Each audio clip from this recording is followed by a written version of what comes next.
12 जनवरी 1863 को कोलकाता में जन्मे नरेंद्र नाथ आगे चलकर स्वामी विवेकानंद के नाम से मशहूर हुए हैं।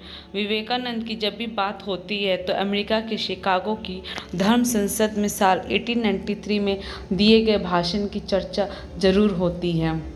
ये वो भाषण है जिसने पूरी दुनिया के सामने भारत को एक मजबूत छवि के साथ पेश किया। लेकिन भाषण में उन्होंने कहा क्या, ये कम ही लोग बता पाते हैं। स्वामी विवेकानंद ने शिकागो के अपने भाषण में क्या क्या कहा था, तो आइए जानते हैं स्वामी विवेकानंद के उस भाषण की खास बातें। पहला, अमेरिकी भाइयों और बहनों, आपने जिस स्नेह के साथ मेरा स्वागत किया है उससे मेरा दिल भर आया है। मैं दुनिया की सबसे पुरानी संत परंपरा और सभी धर्मों की जननी की तरफ से धन्यवाद देता हूँ। सभी जातियों और संप्रदायों के लाखों करोड़ों हिंदुओं की तरफ से आपका आभार व्यक्त करता हूँ। मैं इस मंच पर बोलने वाले कुछ वक्ताओं का भी धन्यवाद करना चाहता हूँ जिन्होंने ये जाहिर किया कि दुनिया में सहिष्णुता का विचार पूरब के देशों से फैला है। मुझे गर्व है कि मैं उस धर्म से हूँ जिसने दुनिया को सहिष्णुता और सार्वभौमिक संस्कृति का पाठ पढ़ाया है। हम सिर्फ सार्वभौमिक सहिष्णुता पर ही विश्वास नहीं करते, बल्कि हम सभी धर्मों को सच के रूप में स्वीकार करते हैं।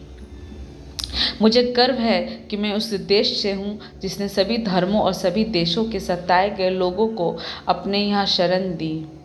मुझे गर्व है कि हमने अपने दिल में इज़राइल की वो पवित्र यादें संजो रखी हैं जिनमें अनेक धर्मस्थलों को रोमन हमलावरों ने तहस नहस कर दिया था और फिर उन्होंने दक्षिण भारत में शरण ली।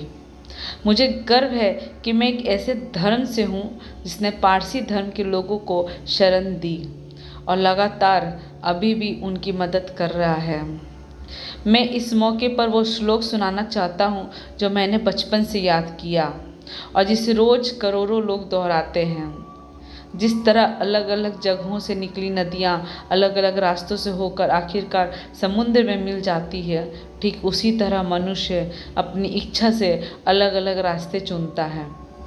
ये रास्ते देखने में भले ही अलग अलग लगते हैं, लेकिन ये सब ईश्वर तक ही जाते हैं। मौजूदा सम्मेलन, जो कि आज तक की सबसे पवित्र सभाओं में से है, वो अपने आप में गीता में कहे गए इस उपदेश इसका प्रमाण है। जो भी मुझ तक आता है, चाहे कैसा भी हो, मैं उस तक पहुंचता हूँ। लोग अलग अलग रास्ते चुनते हैं, परेशानियाँ झेलते हैं, लेकिन आखिर में मुझ तक ही पहुँचते हैं। सांप्रदायिकता, कट्टरता और इसके भयानक वंशजों के धार्मिक हट ने लंबे समय से इस खूबसूरत धरती को जकड़ रखा है। उन्होंने इस धरती को हिंसा से भर दिया है और कितनी ही बार ये धरती खून से लाल हो चुकी है। ना जाने कितनी सभ्यताएं तबाह हुई और कितने देश मिटा दिए गए। यदि ये खौफनाक राक्षस नहीं होते तो मानव समाज कहीं ज़्यादा बेहतर होता जितना कि अभी, लेकिन उनका वक्त अब पूरा हो चुका है। मुझे उम्मीद है कि इस सम्मेलन का बिगुल सभी तरह की कट्टरता, हठ धर्मिता और दुखों का विनाश करने वाला होगा, चाहे वो तलवार से हो या फिर कलम से। Thank you.